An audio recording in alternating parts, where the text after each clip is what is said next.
enfermedad crónica más común en pediatría, el asma. Y vi un reel en Instagram. Si tú te apretas aquí, tú te puedes soplar la nariz. ¿Eso es cierto o no es cierto? No, eso nunca lo había escuchado. Pero, doctora, ¿el asma es algo que se cura o se tranquiliza? Nos estamos yendo a buscar el día de hoy a la gran doctora Jennifer Whitgreen, neumóloga pediátrica, una crack de verdad. ¡Doctora! ¡Buenos días! ¡Qué sorpresa! ¿Cómo estás? Nos vamos en ambulancia. Nos vamos en ambulancia. Como cuando era en Texas. ¿Hace cuánto no te montas en una ambulancia, doctora? ¡Wow! Mucho tiempo. Normalmente cuando uno está en el entrenamiento es cuando más ambulancias. Sí, no, bueno, las ambulancias estas no son iguales que las del internado, estoy seguro. No, para nada. Bienvenida a la sala de espera. ¿Cómo estás hoy? Uy, encantada, pues esto es una experiencia totalmente diferente a lo usual. Sí, ¿no? Gracias por la invitación. Es una mañana hermosa hoy. Cuéntame, ¿cuál es la rutina de, o sea, la doctora Jennifer Whitgreen se despierta una mañana como hoy? ¿Cuál es su rutina? Mi rutina es levantarme muy temprano, rápidamente, desde que vino la pandemia y nos uniformamos. Para mí es maravilloso porque obviamente el tiempo de alistarme es bastante rápido, sí, muy eficiente.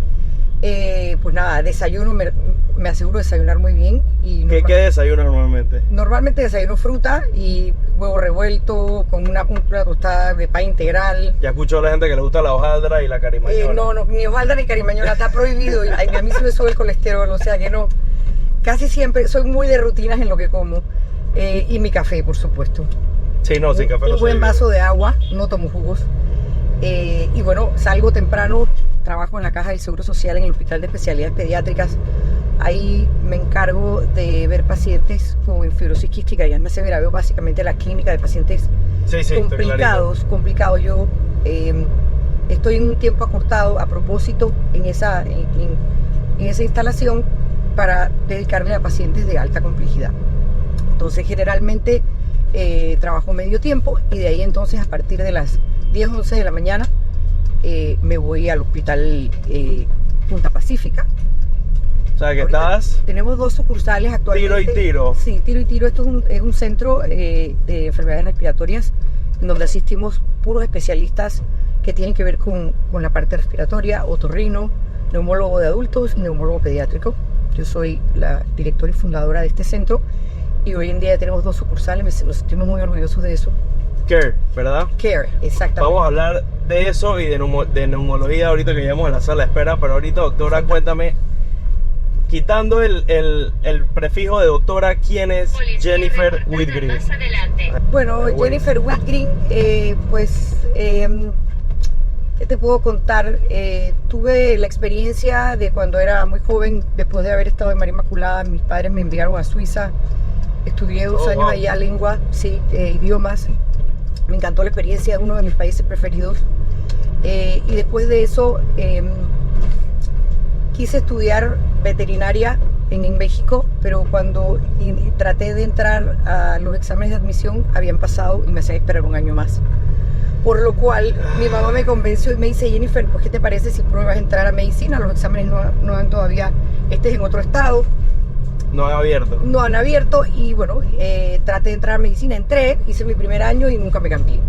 Y hoy en día soy pediatra, que muchas personas dicen que entre la pediatra y la veterinaria no hay tanta diferencia porque el niño no habla lo que siente ni lo que tiene. Yo no había escuchado eso. Sí, y sino que uno tiene que con un buen historial y con un buen examen físico identificar la patología del paciente. Entonces, es difícil porque no te dicen. Puede ser que haya alguna pero te digo una cosa, hoy en día si yo tengo que volver a nacer sería neumóloga pediátrica. A mí me encanta lo que hago y yo creo que eso es parte de que los pacientes esa era una de las preguntas que tenía para más adelante, pero ya no la puedo hacer. Sí, y a mí todo se me fue dando. Volvería a hacer, me encanta lo que hago. A mí todo se me fue dando poco a poco. Por situaciones de la vida. Sí, yo estudié en la Autónoma de Guadalajara. Como te digo, yo me había ido a México inicialmente porque iba a ser veterinaria y en aquel entonces no había la carrera de veterinaria en Panamá. Entonces me voy a México con ese propósito y al final quedo haciendo medicina en la Autónoma de Guadalajara, que la verdad, con muy buena preparación. Cuando llegué aquí a Panamá, yo estaba casada, tenía mi primer hijo y luego ya entonces mi formación de pediatría la hice en Panamá porque ya me tocó regresar. O sea que primero uno es neumólogo y después haces tu subespecialidad. Hice 3 años de pediatría, orgullosamente en el Hospital del Niño, donde me formaron también. Tengo mucho que agradecerle a todos mis tutores. Bueno, doctora, llegamos ahora sí a la sala de espera.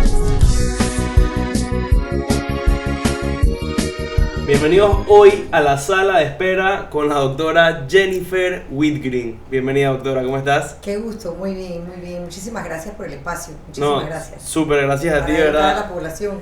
No, gracias Fantástico. a ti. La verdad es que la gente no entiende muchas veces lo complejo que es ser médico y sacar tiempo para venir a un podcast como este. Así que nada, te agradezco muchísimo la participación. Antes de entrar en detalle y en materia, quiero recordarles a todos que por favor se suscriban a nuestro canal de YouTube, pongan en los comentarios cualquier duda, consultas, cualquier médico que quieran que esté aquí sentado y lo tendremos la próxima, primero Dios. Doctora Jennifer Whitgreen, ¿cómo estás el día de hoy? Fantástica, muy feliz de estar aquí y bueno, de poder compartir información relevante, importante para los pacientes que sufren de enfermedades pulmonares. ¿Qué es la neumología? Y más aún, ¿qué es la neumología pediátrica? La neumología es la especialidad, es una subespecialidad, porque para hacer neumología pediátrica primero tienes que hacer pediatría general, entender bien lo que es la pediatría, la fisiología y fisiopatología del niño, y después hacer la neumología. La neumología pues es la rama de la ciencia que involucra todo lo que tiene que ver con enfermedades respiratorias, específicamente pulmonares. O sea, todo lo que es del tórax. Pero el buen neumólogo tiene que saber tratar la vía aérea superior para poder tratar bien la vía aérea inferior, porque muchas de las enfermedades que finalmente caen en la vía aérea inferior o en el pulmón provienen de la vía aérea superior, por lo cual realmente manejamos la vía respiratoria completa, tanto alta como baja. Yo vi un reel en Instagram, yo no sé si esto es verdad y con lo que voy a decir sí voy a estar equivocado, pero que si tú te apretas aquí, tú te puedes soplar la nariz. ¿Eso es cierto o no es cierto? No. Eso es mito. Eso nunca lo había escuchado. No, porque dicen aquí, como aquí están los... posiblemente si tienes muchas secreciones aquí y te haces masajes, eso puede permitir la movilización de las secreciones. Bueno, ya pero, no crean todo lo que ven en las redes, ¿no? Sí, no. Doctora, ¿cuándo un papá dice, tengo que consultar a un neumólogo? ¿Qué momento da ese paso de decir, tengo que un neumólogo pediátrico? Esto que acabas de comentar es una pregunta sumamente importante, porque el papá debe de saber, a veces tener esto, la pericia o la malicia de entender que hay algo que no está algo que no está funcionando bien en la salud o el desarrollo de su niño. Y bueno, muchas veces nos llega paciente a veces que viene por su propio pie, que nos vienen referidos, ¿no? Yo te diría un paciente que no está creciendo bien, que no se está desarrollando adecuadamente, número uno, que no se ve que nutricionalmente hablando no esté bien, y que además de eso tenga síntomas respiratorios recurrentes o persistentes. Esa combinación de síntomas respiratorios persistentes recurrentes con pobre desarrollo, pobre nutrición, por ejemplo, sobre todo en los primeros meses de vida o años de vida, probablemente conllevaría alguna enfermedad genética, empezando por ahí. Ahora, no siempre hay problemas de desarrollo de nutrición, ¿verdad? En los casos más leves o en otro tipo de enfermedades. Por ejemplo, hablando un poquito del asma, que es una enfermedad, y es la enfermedad crónica más común en pediatría, el asma. Enfermedad crónica más común en pediatría, el asma, por lo cual es una yo tengo varios amigos asmáticos. Es muy importante, sí, y pues empieza desde la infancia en una población, en gran parte de la población empieza se desarrolla desde la infancia. ¿Qué indicios nos harían sospechar que no es normal? Porque claro, si el niño empieza en la escuela y el niño se empieza a resfriar más seguido, es cierto que los niños empiezan en la escuela y el sistema inmunológico empieza a desarrollarse, empieza a crear anticuerpos, el niño llega a la escuela, al jardín de los mocos que le digo yo, y a su paso se expone y recibe todos los virus y las infecciones que hay. Sí. Eso sí, hay mayor frecuencia de infecciones respiratorias, pero lo que no es común es que al paciente se le prolonguen los cuadros respiratorios por más de 10 a 15 días, es decir, claro, el paciente tosa por mucho tiempo, que los resfríos, la tos les demore mucho tiempo, que cada resfrío genere congestión bronquial, pulmonar, torácica, es decir, lo clásico que el resfrío se le baja al pecho. Eso tampoco es común, y más si lo hace de manera recurrente o frecuente. ¿Qué sería recurrente o frecuente? Más de 3 veces al año. No. Más de 3 veces al año, agua pasa por mi casa. Básicamente esto, ¿no? El tener síntomas de tos de manera prolongada, muchas veces la tos empeora de noche, no deja dormir ese paciente, son toses de ahogo que hasta que el paciente no recibe una terapia inhalada, ya sea nebulizada o en puff, que es lo más común, el paciente no se recupera y no se mejora. Si el paciente está teniendo cuadros recurrentes de este tipo 2, 3 o más de 3 veces al año, Sí, hay que mirar diagnóstico y un tratamiento. Y de lo que más hoy en día se habla es de la parte preventiva en el asma. El paciente con asma hoy en día tiene derecho a ser número 1 en cualquier deporte que quiera hacer, ir a la escuela y no tener ausentismo escolar a causa del asma, ¿verdad? Tener calidad de vida, no tener tos crónica. O sea, el paciente con asma no tiene por qué notarse el que tiene asma, ni tampoco llega ahogado, asfixiado claro. y morado al cuarto de urgencia, porque la gente dice, pero doctora, ¿cómo mi niño puede tener asma si el niño no me llega ahogado al cuarto de urgencia, morado, que es lo que normalmente aprendimos en la escuela? Bueno, pues es que la cara del asma es el asma severa y el asma mal controlada. Claro, hay diferentes escalas. Gracias a Dios, hoy en día ya no tenemos casi esos casos, es rarísimo. Pero, doctora, ¿el asma es algo que se cura o simplemente se tranquiliza? Sí, bueno, yo siempre le explico a los pacientes que el asma, como esto es una enfermedad genética, o sea, esto no es una enfermedad contagiosa, que hay muchos pacientes que llegan a la clínica y el papá tiene asma, la mamá tiene asma, los abuelos tienen asma, el niño tiene dermatitis atópica, y resulta que ya empezó a tener cuadros de sibilancias. Pero, ¿qué es una dermatitis atópica para que la gente...? La dermatitis atópica es las manifestaciones de alergia a nivel de piel. Aquel paciente que tiene piel reseca, que en estas áreas se le brota, le salen brotes, se reseca, tiene que usar jabones especiales, los Sindet, tiene que usar cremas especiales porque fácilmente se brota, se reseca la piel. Ese es el paciente con dermatitis. O sea, tiene criterios predictivos para desarrollo de asma. Y uno le dice a ese papá, aunque el niño tenga 2 o 3 añitos, realmente no importa la edad del paciente. Se puede hacer diagnóstico de asma antes de los 5 años, sí. Tiene que haber criterios predictivos para el asma y los conocemos muy bien. Y si ese paciente, yo le digo, mire, su niño probablemente está desarrollando asma, hay que darle un tratamiento. Ay, doctora, es que yo no quisiera que mi hijo tuviera asma.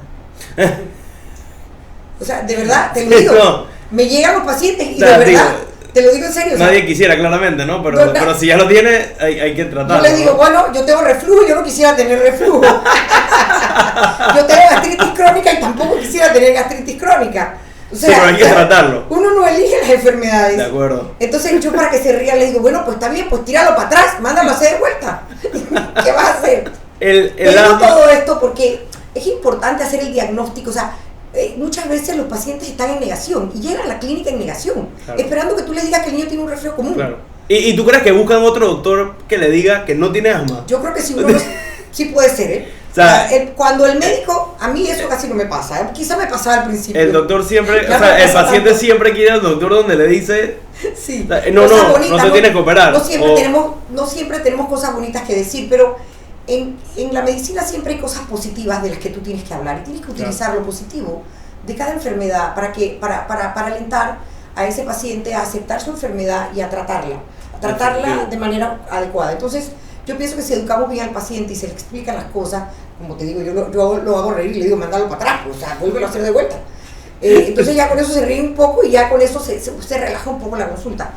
Yo creo que hay que saber educar y explicar. Por ejemplo, una de las cosas que yo les digo siempre, el porcentaje de pacientes con asma, con un IQ altísimo, son brillantes. Y es una de las cosas positivas. ¿En serio? En serio te lo digo, son brillantes. IQ por arriba de 120, ¿viste? Yo creo que yo tengo un caso, un amigo que tiene asma y no sé si tiene un IQ brillante. Podrán haber excepciones, pero ya te digo, porque mentira. Oye, cuando le el que sabe, yo lo quiero mucho. Los pacientes me dicen, sí doctora, le va muy bien en la escuela, ahí no tiene problema. Claro. Promedio de 4,1, digo, ¿lo ves? Claro. Hay que ver las cosas positivas. Y el otro aspecto positivo es que posiblemente, te diría yo que el 85% de los pacientes bien diagnosticados prontamente y tempranamente controlan el asma. Y hay medicamentos, hoy en día hay un arsenal de medicamentos para controlar. Ahora hablamos de fenotipos, es decir, hay diferentes tipos de asma y dependiendo del fenotipo, los tratamientos y la respuesta a los tratamientos, hay asmáticos que son alérgicos y asmáticos que no son alérgicos. Y hay que definir bien cuál es cuál. Entonces, realmente identificar el diagnóstico, tratar tempranamente, controlar la enfermedad y fíjate qué interesante. a lo que venía yo inicialmente. Esto es un gen que se activa y se desactiva. Y en pediatría, con el tiempo, en una población muy importante, diría yo que un 50%, ese gen se desactiva y el asma se duerme. Y ese paciente probablemente llega a la edad adulta sintiendo que no tiene asma, que tuvo asma en la infancia, pero que ya no tiene asma. Eso yo lo he escuchado bastante. Sí. Eso... Pero o sea, el sigue gen está estando ahí, pero está desactivado. Míralo de esta forma. O sea, no es decir, él no se ha curado, pero está tan controlado que no siente que tiene la enfermedad y no requiere de tratamiento. Pero mucho cuidado con ese paciente si se dedica luego a fumar o a cocinar con leña o a tener probablemente un ambiente propicio a que ese gen vuelva y se active, pues eso puede volver a reactivar el gen en la edad adulta o puede regresar. ¿Y hasta qué edad uno más o menos diagnostica a su hijo?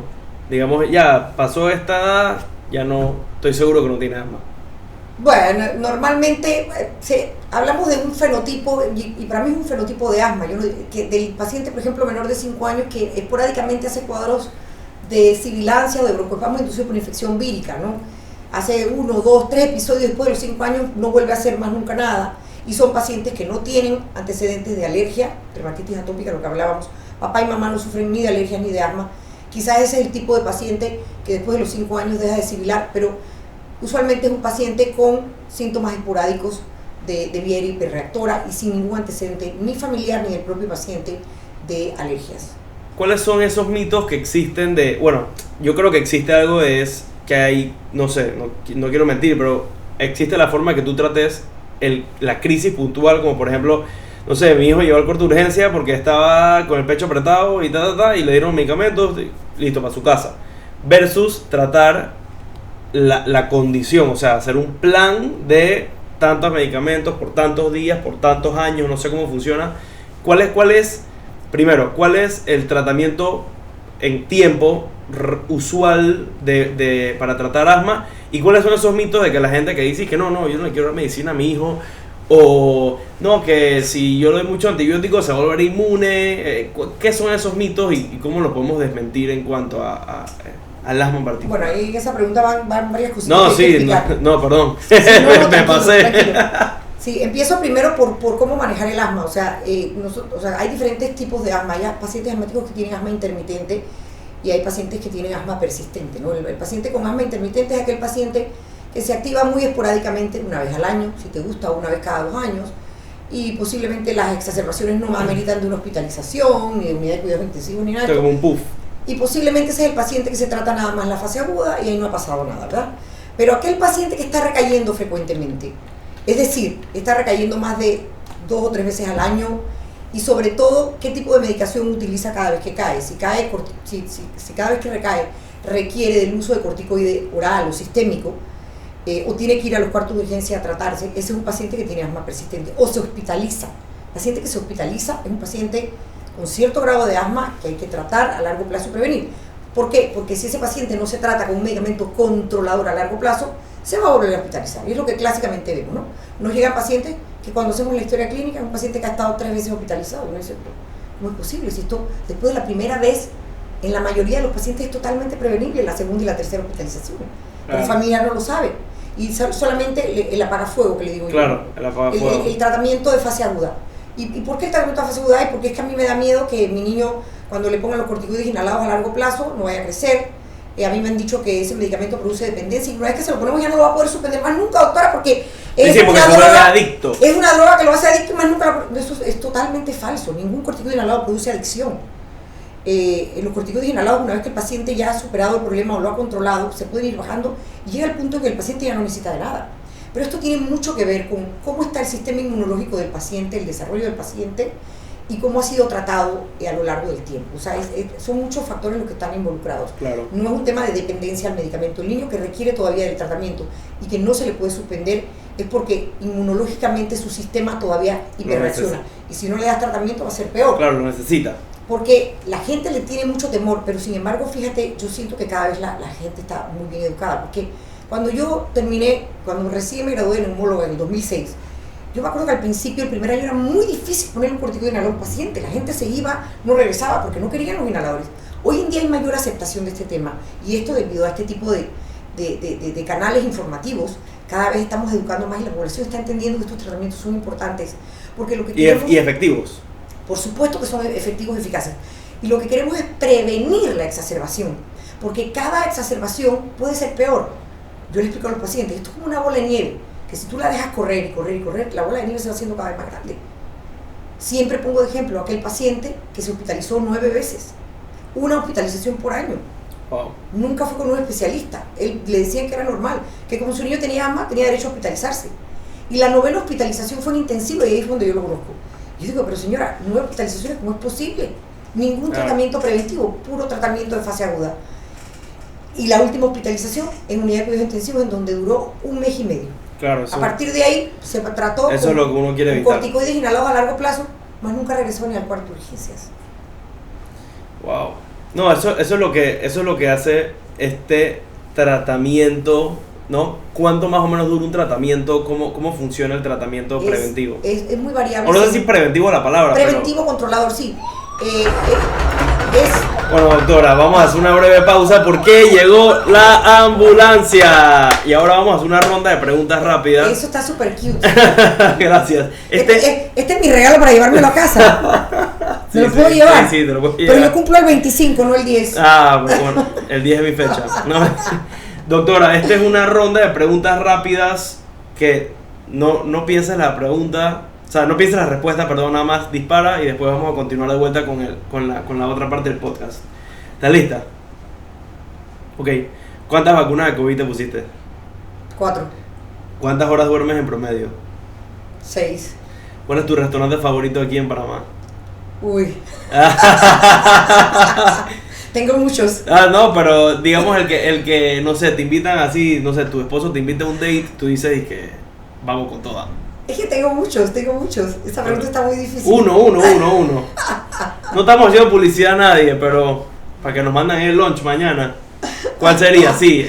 Bueno, mira, o sea, a mí me gusta mucho ir a Segundo Muelle. Ok. Es un restaurante que llego, no tengo que hacer reserva. Ya te conocen, Me te conocen. chotean, te piden recetas los saloneros. No, los saloneros nos conocen de nuestro nombre, nos sentimos como en casa, comimos rico y no hay que hacer reserva. Eso es lo mejor que hay. O sea, Y te sientes en llegamos casa. Me siento en casa, sí. Súper. ¿Puff o nebulizador? Depende. El PUF se utiliza en la mayoría de los pacientes que están muy bien controlados y que tienen un grado de asma leve y moderada probablemente. Cuando el paciente tiene una exacerbación moderada severa, la nebulización es superior porque las dosis son mucho más altas. Pero lo ideal es que el paciente logre control y pueda ser manejado solo con PUF. Ok, súper. Esta pregunta ya me la repetiste en la ambulancia, pero si no fueras médico, ¿qué serías? Bueno, mi papá siempre ha dicho que, y todavía me lo decía hace unos años atrás, Jennifer, tú tienes que ser abogada. Yo creo que tú estás perdiendo el tiempo. La mente le digo, ¿cómo me puedes decir esto? No, es que tú fueras todavía mejor si fueras abogada. Digo, hombre, bueno. No, pero... Él dice que lo que no la gano, que si no la gano la empato. Ah, ok, no, sí, no. Eso Puede como, ser, como no el lo gato sé. que siempre cae parado. Creo que sí, probablemente hubiese tenido buena madera para las leyes, pero al final estoy encantada con lo que hago. O sea, ha sido la diputada Whitgreen. No, mentira. No soy muy política, no me gusta la política. No, leyes, súper. ¿Alguna vez inventaste una emergencia médica para chifiar un evento así familiar que te da pereza? Una vez probablemente lo he hecho, sí. Yo creo que todos lo hacemos. No, claro. ¿La marca o la genérica? Depende. Hay genéricos muy buenos, y son bioequivalentes a las marcas. Pero así también hay genéricos que no han podido tener bioequivalencia, claro, con la... O sea que hay que saber cuáles son los genéricos. ¿Cuáles y cuáles? Y eso yo siempre se lo digo al paciente. De repente me dice, doctora, entre tal marca y tal marca, ¿qué diferencia hay? Le digo, ambas son tal molécula genérica. Y te digo cuál es la diferencia. Una cuesta $40 y la otra cuesta 20 y son lo mismo. Dice, me voy con la de 20, claro, doctora, hombre. Pero que el que toma la decisión es al final el paciente, ¿no? Toma la decisión el paciente, pero nosotros lo guiamos. O sea, claro, lo primero que hacemos es indagar sobre el genérico, sobre la casa farmacéutica, de dónde viene, probar, traiga muestras. Y una vez que vemos que verdaderamente que tenga estudio de bioequivalencia, que vemos que funciona igual de bien, utilizamos genéricos. Por supuesto que hay genéricos muy buenos. Súper. ¿Tacones o zapatillas? Bueno, depende de cuándo me hubieras hecho la pregunta. Antes de la pandemia yo era la mujer entaconada. O sea, sí, era los tacones, los trajes. Vino la pandemia y bueno, uniforme, zapatillas. Scrub y Nike. Nike. Me cuesta tanto y entonces ahora cuando yo veo que yo me he visto en 10 minutos, ¡fum! Salgo corriendo, digo, no hombre, esto es una maravilla. Claro, no, ¿para qué devolver a pero si me toca ir a algún lugar formal, sí me pongo tacones. Ok, súper. Si pudieras tener un superpoder, ¿cuál sería? Un superpoder. Uy, esta pregunta está difícil. Un superpoder, wow. Bueno, si yo pudiera, fíjate, ojalá pudiera yo dedicarle con igual pasión y de igual forma, igual tiempo, tanto a la familia como a los pacientes. Es imposible. Wow. Siempre hay alguien que se sacrifica y muchas veces es la familia. En la familia. No, Duri de todo. Y por último, doctora, Grey's Anatomy o New Amsterdam. ¿Te has visto alguna? Ninguna. ¿Alguna vez he visto Grey's Anatomy? Sí, no, obviamente, ¿no? No veo televisión. ¿No? No me gusta, me aburre. O sea, no hay suscripción de Netflix en la familia. Sí la hay, para mis hijos, para mi marido, que le encanta ver televisión, pero yo me duermo. Para mí es el mejor somnífero que existe. Cuando voy al cine, o sea, si me llevas al VIP, peor, porque es más largo. Lleva Tamanta en la cartera. No soy muy televisiva, yo creo que es de familia, mi mamá es igual. Yo busco cosas que hacer, me gusta hacer cosas. Actividad, si no puedo estar sentada mucho tiempo. No, ok, súper. Vamos entonces a mandar la ambulancia para allá. Acabaron la ronda de preguntas. Uy, se me quedó ahí a medio camino. Doctora, volviendo al tema de los cuadros respiratorios, nosotros en SEM últimamente sí hemos tenido un aumento en la cantidad de casos que hemos, digamos, recibido y solicitudes de cuadros respiratorios, virus respiratorios. ¿Los virus o las infecciones respiratorias se han vuelto más resistentes después de la pandemia? ¿Qué ha pasado? O sea, o sigue siendo lo mismo, simplemente ahora, digamos, lo notamos más. Mira, antes era como más común. Bien interesante. Yo creo que esa pregunta es difícil de contestar y nos las hemos hecho no solamente la población general, sino también los médicos. Posiblemente creemos que han habido cambios luego del COVID por la situación que tuvimos de mucho tiempo encerrados, sobre todo en pediatría, muchos niños que no habían desarrollado sistema inmunológico y que luego salen y se encuentran con salen de la burbuja. infecciones víricas que habían estado dormidas todas estas infecciones. Y yo decía, cuando el COVID decía, pero ¿dónde está el sincitial? No lo vemos. ¿Dónde está la influenza? No había ningún COVID. El COVID era headliner. Era solo COVID. Solo COVID. Increíble. No existía nada más. Increíble.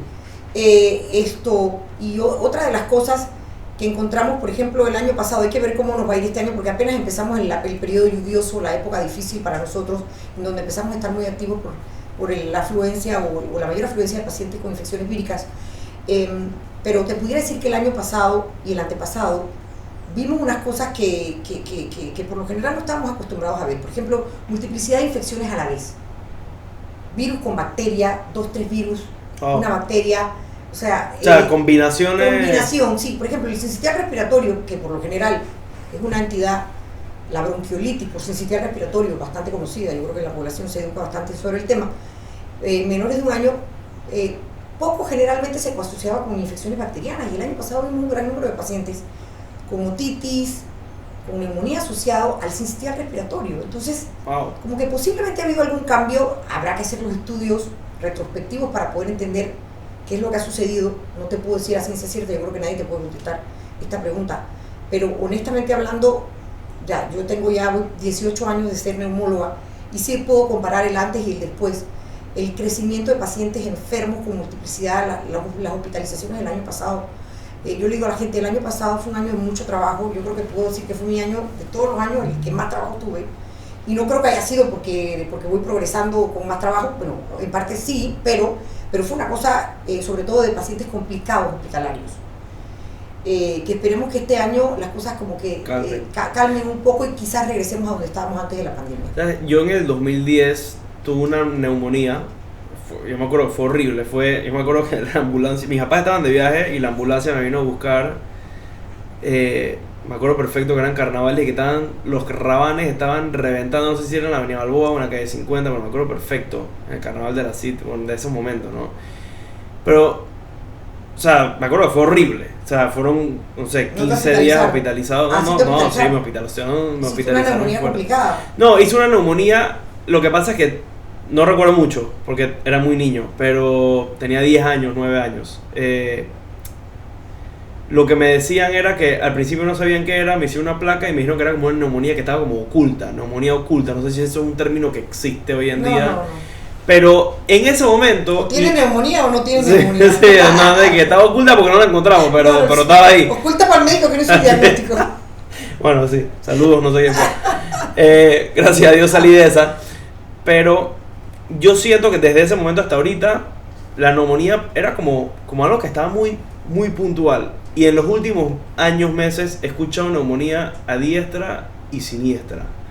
Eso es algo que, o sea, es algo que tiene que ver con la temporada, es algo que tiene que ver con lo que dejó el COVID, con este tipo de cócteles que, no de cócteles, de combinaciones que... No hay nada claro que eventualmente el COVID vaya a generar que haya ahora mayor incidencia y prevalencia de las neumonías.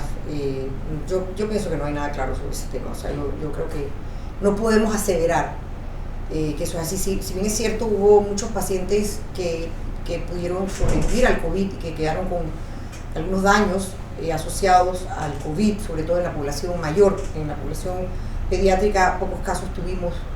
Yo le digo a la gente, con toda la población que yo atiendo, a mí me tocó hospitalizar a 2 pacientes y realmente estuvieron muy obstruidos y desaturados porque les fue muy bien y no tuvieron realmente ninguna complicación.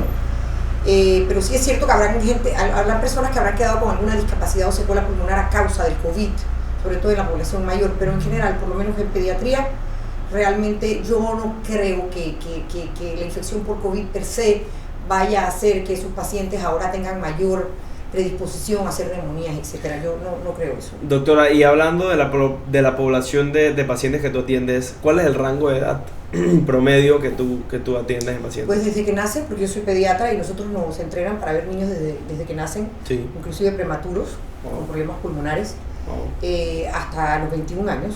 ¿Sí? Y bueno, a veces me toca ver unos más grandecitos porque yo soy experta en una enfermedad que se llama fibrosis quística, como te comenté cuando veníamos en la ambulancia, y realmente en Panamá sobre todo todavía somos los pediatras los que llevamos la batuta de estos pacientes.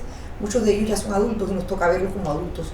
Mi paciente más grande con fibrosis quística, que es Ana García, me siento muy orgullosa de ella, está próxima a graduarse de veterinaria, ya tiene 25 años, entonces a veces nos salimos un poquito de los 21, porque si son enfermedades crónicas, pacientes que han estado toda la vida con nosotros, nos quedamos un tiempo más con estos pacientes hasta, pero bueno, precisamente por eso estamos, y es lo que tratamos de hacer en nuestro centro, poder hacer la transición al neumólogo adulto a estos pacientes con enfermedades crónicas, claro, para entregarlo y que el neumólogo adulto se encargue poco a poco. Y en niños o en adolescentes, ¿has visto mucho el tema de los cigarrillos electrónicos, del cigarrillo, de cualquier dispositivo de inhalación? Sí que es muy común, pero bueno, no siempre nos llegan, ¿no? Yo creo que pues, ahorita mismo es una grandísima moda el tema del el cigarrillo electrónico. Inicialmente se ideó para los adultos que fumaban tabaco, claro, y que querían dejar la nicotina y que de esa manera medían los niveles de nicotina para ir bajando, ir disminuyendo y poder dejar de cesar el tabaquismo. Y al final lo que ocurrió fue que los adolescentes pensaron que esto era inocuo y además que era muy cool, sí, muy cool, y como es cool lo hago, y como no hace daño, y como no huele, y como nadie se entera, porque tiró el humo para un lado y nadie me vio, sí, hasta en la escuela. Entonces se ha convertido en una plaga en adolescentes que necesitamos realmente, y a nivel de sociedad, los neumólogos en general, estamos muy preocupados de ver cómo podemos lograr mejorar la educación en este tema en adolescentes para que así como el tabaquismo se ha logrado que hace daño, el cigarrillo electrónico también, ¿no? Sí, creo que ese es un tema para un podcast entero y es preocupante. Del vape versus el cigarrillo, porque mucha gente piensa eso, ¿no? Que es una alternativa mucho más sana con las vías aéreas y menos dañina con las vías aéreas. Totalmente, y entonces como no huele, a veces lo pueden hacer inclusive en lugares cerrados y nadie se da cuenta, y es un problema. No, yo ayer fui a La Rocha y vi un man vapeando en La Rocha, o sea, en la plena Rocha. Muy mal. Bueno, publicidad de La Rocha ahí. Doctora, ya estamos casi por terminar, pero me sorprende lo que hablábamos antes de las temporadas, ¿no? Que la temporada lluviosa, pero yo siento que los virus respiratorios hoy en día ya están de enero a diciembre. No. ¿No es así? No es así. Sí que durante todo el año hay diferentes brotes epidémicos de diferentes infecciones, sobre todo víricas, pero definitivamente siempre en la época seca, y esto ocurre a nivel mundial. En Panamá nuestra época seca es generalmente de enero a marzo. Siempre disminuyen. y por lo cual esta es la época en que nos vamos de vacaciones, los niños también se van de vacaciones, la clínica baja un poquito el nivel de trabajo, y sí se puede, pero claro que inclusive han habido mini brotes epidémicos de influenza de enero a febrero, inclusive, pero siempre nos baja mucho la población de gente que acude enferma por infecciones víricas en periodo de verano, siempre. Y esto ocurre a nivel mundial. Súper. El problema de nosotros es que nuestro invierno es muy largo, entonces ya empieza abril, Y es empiezan las fuerte. escuelas, y de abril a diciembre no paramos, no Sí. paramos. Y aquí es humedad. Habiendo y humedad. up and downs, ¿no? Meses peores que otros, ¿no? Sí, aquí, sí, definitivamente. Doctora, para terminar tengo una pregunta que me da curiosidad y es, si yo tuviese que preguntarle a tu asistente o a tu secretaria, ¿qué cambiaría de ti? ¿Qué me dijera? Wow, hay que preguntárselo a ella, ¿no? Bueno, La vamos a invitar al podcast. bueno, a veces se ponen bravas porque yo les meto paciente entre pacientes. Dice, pero doctora, usted no nos avisó. Llega y Digo, dije, que si es mi agenda, yo lo que me da la gana con mi agenda. Pero las pobres, a las que le llegan las malas caras de lo que están esperando es a ella. Entonces, claro, se molestan, ¿no? Claro, tiene un Entonces, filo. posiblemente eso, ¿no? De que yo trate de no manejar la agenda a veces por mi lado, porque el paciente me escribe y a mí me cuesta decir que no. Claro, tú quieres resolver. No es Sí. ni que te visita en octubre. Posiblemente ellas cambiarían eso en mí y posiblemente también dirían, hombre, doctora, vamos a cortar un poquito el horario de trabajo, vamos a cerrar un poquito más temprano, los viernes no Quieren trabajar 4x8, 4 días por... Vamos a meter problemas aquí polémicos. Doctora, ha sido un podcast creo que sumamente amplio, de verdad que... Espero que te haya sido de ayuda y que sea de ayuda para toda la población. No, estoy seguro. Siempre estoy a la orden. Hay varios A mí me temas que... encanta la educación. Hay varios temas y se nota que te encanta la docencia y decir a la gente... Toda mi vida he y sido una explicarle. docente, toda mi vida. Sí, Pero he no, hecho- pero no ejerces, digamos, en una universidad como docente. No, alguna vez lo hice cuando empecé, di clases de terapia respiratoria,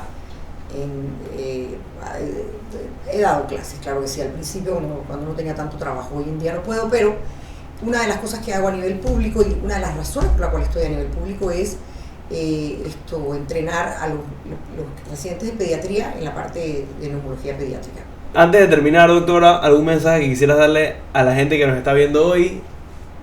Bueno, un mensaje muy importante que siempre le digo yo a los pacientes que atienden conmigo, sobre todo los pacientes con asma, por ejemplo, que como decía, es la enfermedad más común que atendemos, no le tengan miedo a las medicinas, ténganle miedo a la enfermedad. Porque cada exacerbación de un paciente asmático descontrolado genera o implica injuria de la vía aérea. Injuria, daño, y sí se ha visto que aquellos pacientes que viven en descontrol, es decir, esos pacientes que lo único que hacen es apagar fuego, tratar crisis y no prevenir.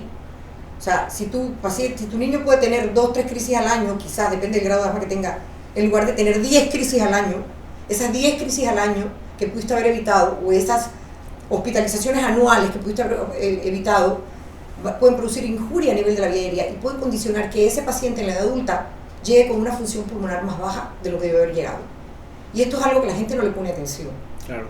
Entonces hay que ponerle O les da atención, miedo. que la crisis no es, ay, manejo la crisis nada más y no importa, yo espero la próxima crisis. Sí. Doctora, ahí nos Mira, vemos en la próxima Y crisis. no le va a pasar la próxima.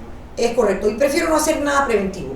Y eso es lo más importante, hay que tenerle miedo a la enfermedad y no tenerle miedo a los tratamientos, que los tratamientos bien guiados, bien dirigidos por el especialista, son muy beneficiosos y casi no tienen efectos secundarios.